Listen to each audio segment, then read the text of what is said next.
सकाळची वेळ, रस्त्याच्या कडेचा लहानसा समोसा स्टॉल. हवेत हलकी धुरकट वाफ आणि ताज्या समोशांचा सुगंध पसरलेला. लहान गावातील साधी, हस्तमुख मीरा समोसेवाली, गरीब पण इमानदार.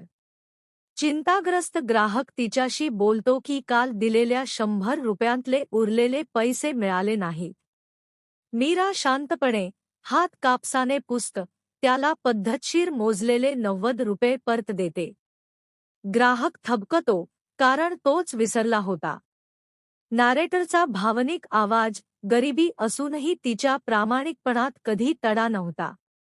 सिनेमॅटिक प्रकाश, भावपूर्ण वातावरण, गावठी वास्तववाद, उबदार रंगछटा, प्रामाणिक भावनांनी भरलेला क्षण. दुपारची वेळ. समोसा स्टॉलवर गर्दी वाढलेली. उन्हात चमकणारा छोटा स्टॉल, गरमागरम समोशांचा सुवास, ग्राहकांची हालचाल.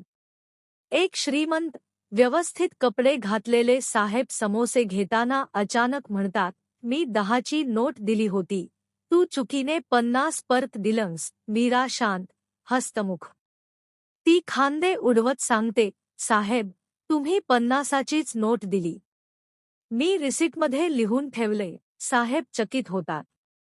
त्यांच्या चेहऱ्यावर विश्वास आणि आश्चर्य एकत्र दिसतं. मीरा हलक्या स्मिताने म्हणते, "इमान विकला तर समोसाचा स्वादही बेचव होतो, साहेब." गावात मीरेच्या प्रामाणिकपणाची चर्चा सर्वत्र पसरलेली. दुसऱ्या दिवशी समोसा स्टॉल भोवती मोठी रांग, महिला, शेतकरी, कामगार, विद्यार्थी. सगळे उत्साहाने जमलेले. वातावरणात उत्सुकता आणि आनंदाची हलचल. नॅरेटरचा उबदार आवाज, लोक म्हणू लागले, "समोसे मीरेचे." आणि विश्वासही. एक ग्राहक हस्त सांगतो, "ताई, तुमच्या इमानाच्या चवीने समोसे अजूनच छान लागतात." मीरा डोळ्यात चमक घेऊन उत्तर देते, "धन्यवाद. पोट जरेल तेवढं खा. पण मन मात्र स्वच्छ ठेवा."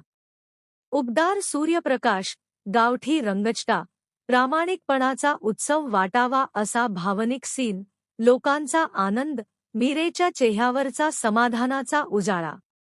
Screen text, cinematic overlay. इमानाचं मूल्य पैशात नसतं, विश्वासात असतं.